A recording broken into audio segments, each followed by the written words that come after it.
Hello, welcome back to the reading of the poem of the Man God, written by Maria Valtorta, Volume 2. Chapter 245, Part 3. In the Synagogue at Nazareth on the Sabbath. The parable continues. Jesus says, "The lamb, which had become a ram, at last was angry and said, 'I did not want to use my horns or my strength, because my neck is powerful indeed, and in fact it will be taken as a model to knock down war obstacles. I did not want to make use of it, because I prefer to use love and persuasion. But since you will not yield to such weapons, I will use force. Because if you fail in your duties towards me and towards God, I do not want to fail in my duty towards God and towards you. I was elected to this position by you and by God, to guide you to justice and good. And I want justice and good, that is order, to reign here.' And he punished with his horns, but only slightly, because he was kind.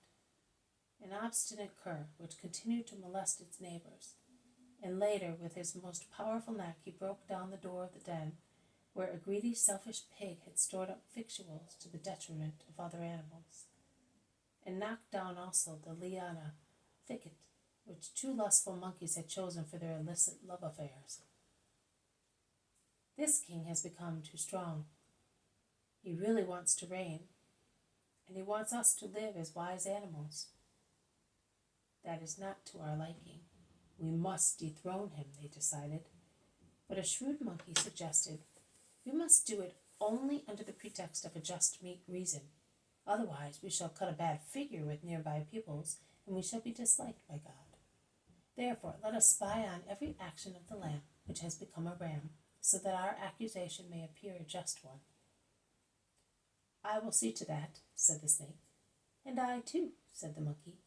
So they never lost sight of the lamb, as one crawled on the grass and the other remained on treetops.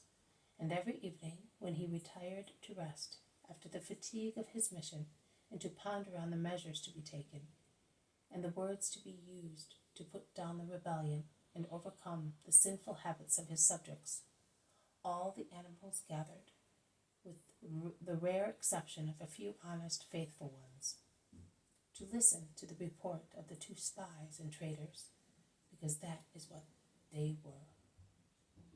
The snake would say to its king, 'I follow you because I love you, and should I see you being attacked, I want to be able to defend you.' The monkey used to say, 'How much I admire you. I want to help you. Look, from here I can see that someone is committing a sin beyond that meadow. Run there.'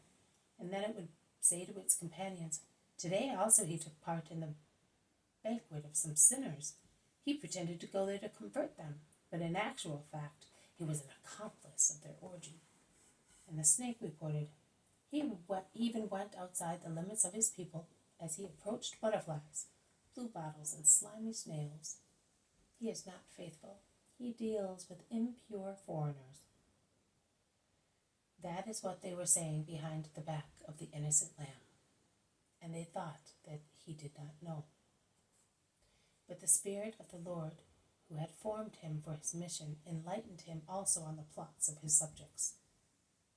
The lamb could have fled indignantly cursing them, but he was kind and humble-hearted, and he was full of love.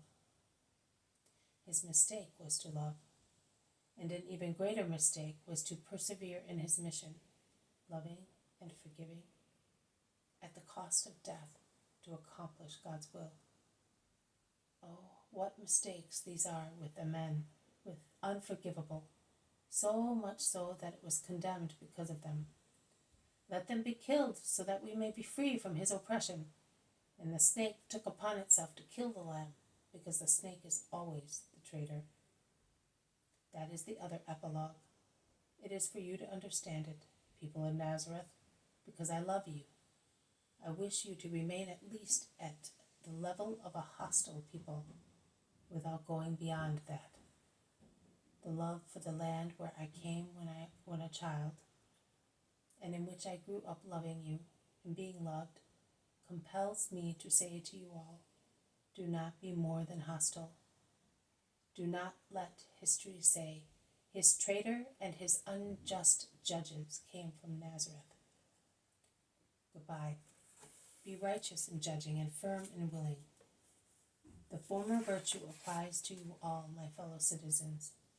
The latter to those among you who are not upset by dishonest thoughts. I am going. Peace be with you. And Jesus sorrowfully, with his head lowered, leaves the synagogue of Nazareth, in a painful silence broken by 2 or 3 voices only, expressing approval. He is followed by the apostles. Alphaeus' sons are the last ones, and their eyes do not certainly look like the meek eyes of a lamb. They glare upon the hostile crowd. And Judas Thaddeus does not hesitate to plant himself in front of his brother Simon and to say to him, I thought my brother was more honest and of a stronger character. Simon lowers his head and is silent.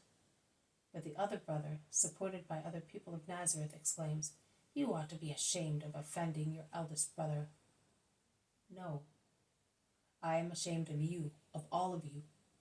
Nazareth is not a stepmother, but a perverted stepmother to the Messiah. But listen to my prophecy. You will shed enough tears to feed a fountain, but they will not serve to wash out the true name of this town and your own from history books. Do you know what that name is? Stupidity. Goodbye. James's salutation is gentler.